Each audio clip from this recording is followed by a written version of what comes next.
일단 방금 이제 AI 인공지능 학습이라고 했는데 네. 이게 실제로 어떻게 들어가는지 그 플로우를 말씀드리도록 할게요. 네. 일단 시험지를 인식을 해서 유사 문제를 추출하는 자동으로 유사 추출하는 시스템입니다. 이 특허 등록이 돼 있고요. 네. 자, 이게 어떤 거냐면 학생 진단을 하죠. 얘가 못하는 학생일 수도 있고 잘하는 학생일 수도 있고. 그렇죠. 그럼 걔네들에 대한 진단을 통해서 그거에 맞춰서 레벨링이 되어서 네. 문제가 계속해서 제공이 됩니다. 네. 그러니까 일반적인 그냥 문제집이 아니라 학생한테 맞는 문제집이에요. 자, 그런데 일단 진단을 했어요. 그럼 A 학생과 B 학생이 모두 다 80점을 맞았어요.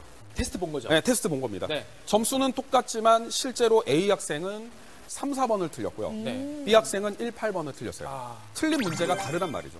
그럼 이 다른 문제를 틀렸기 때문에 얘네들은 제공해줘야 되는 문제가 달라야 돼요. 근데 일반적인 같은 80점이 아닌 거네요. 아니, 80점은 같지만 80점은 같지만 네. 취약한 부분이 다른 거죠. 그렇죠. 네, 환자로 말하자면 얘는 배가 아픈 거고 얘는 머리가 아픈 거예요. 그렇죠. 다른 애한테 처방을 다르게 해야죠. 쏙쏙 들어오네요. 네. 그냥 하나의 문제집으로 그냥 풀리는 것이 아니라 얘하고 얘한테 제공되는 문제가 달라야 돼요.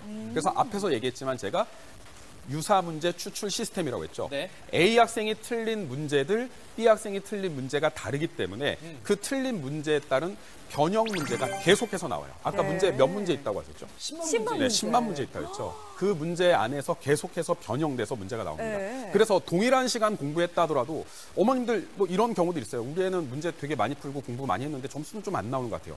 비효율적으로 공부한 거예요. 맞은 문제만 기분 좋게 학생이 계속 맞은 거예요. 학생들은 보통 기분 좋게 공부하려고 해요. 근데 보통 공부를 할 때는 기분이 나빠야 되거든요. 예. 모르는 문제가 나와야지만 그거를 갖다가 계속해서 파고들고 해야 되는데 모르는 싫어요. 문제 나오는 애들이 내가 뭐 싫고 뭔가 그렇더래. 그만할래. 짝대기는 뭐 조그맣게 얘기하시는 긋고 것 같아요. 짝대기 안 그어요. 짝대기도 안 긋고 예. 네. 동그라미는 뭐 엄청나게 또 크게 긋더라고요. 네. 이렇게 하니까. 그렇던데 모르는 문제를 계속해서 반복해서 풀 때 정말 동일한 시간 동안에 훨씬 더 효율 좋은 그러한 점수가 나오게 될 겁니다. 네. 이게 바로 첫 번째 인공지능을 통한 맞춤 문제 지속적인 제공하는 AI 시스템 되겠습니다. 자, 이제 두 번째로는 앞에서 얘기했던 그 수학 사전과 관련된 거예요. 네. 가이드형 수학 사전이 도대체 무엇이냐 하면은 아까 이제 영어 사전은 우리가 뭐죠? 어떤 문장을 읽다 보면은 이 단어가 무엇인지 뭐 직접 찾아보고 그 말뜻을 보고 그렇게 해석을 하잖아요. 네. 이제 문제도 이제 이렇게 돼요. 예를 들어서 이런 문제가 나왔어요. 그럼 이 문제를 풀고 싶은데 이 문제가 안 풀린다 이거예요. 네. 그럼 안 풀리면 보통 어떻게 하셨어요? 공부할 때? 넘어갔어요. 그 넘어간 다음에 봤어요. 그래서 해답을 본단 말이죠. 저는 교과서를 봤습니다. 거짓말하는 잘 거 아니에요? 모르겠어요, 근데. 네. 그러니까 이 문제를 모르면은 학생들이 보통 그냥 해설을 봐요. 그거는 아이한테 야, 너 이거 밥 못 먹어. 그러니까 그냥 입 벌려. 그리고 밥을 그냥 떠먹여 주는 거예요. 그럼 얘는 항상 누군가 떠먹여 줘야지만 밥을 먹을 수 있어요. 밥을 스스로가 퍼먹을 수 있게 해줘야 되겠죠. 그렇죠. 자, 그러기 위해서는 어떤 공부를 할 때, 이거는 수능 공부할 때도 마찬가지입니다. 어떤 문제를 내가 잘 몰라요. 그럼 이것과 관련된 개념, 내가 부족한 개념이 뭔지를 찾아봐야 되겠죠. 그렇죠. 근데 학생들이 내가 뭐를 모르는지를 모른다는 거죠.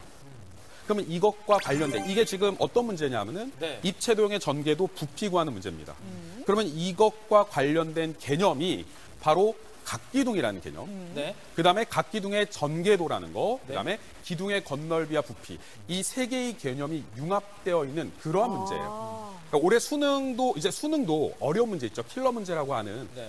굉장히 고난도 문제들이 있어요. 오답률 95% 막 이렇게 나오는 문제들. 그런 문제들은 그 고등 개념 여러 개가 섞여 있는 문제예요. 그러니까 그런 문제들을 결국 풀기 위해서는 이러한 다양한 개념들을 제대로 알아야 되는 부분인데 이걸 이제 플로우가 어떻게 되냐면 내가 이 문제를 모른다 이거예요. 그럼 단순히 그냥 해설만 제공되는 것이 아니라 이 클릭을 누르면은 클릭미. 클릭미 반짝반짝. 이걸 누르면은 방금처럼 이렇게 떠요. 그러면 내가 이 중에서 내가 각기둥을 모르겠어? 그럼 각기둥을 클릭합니다.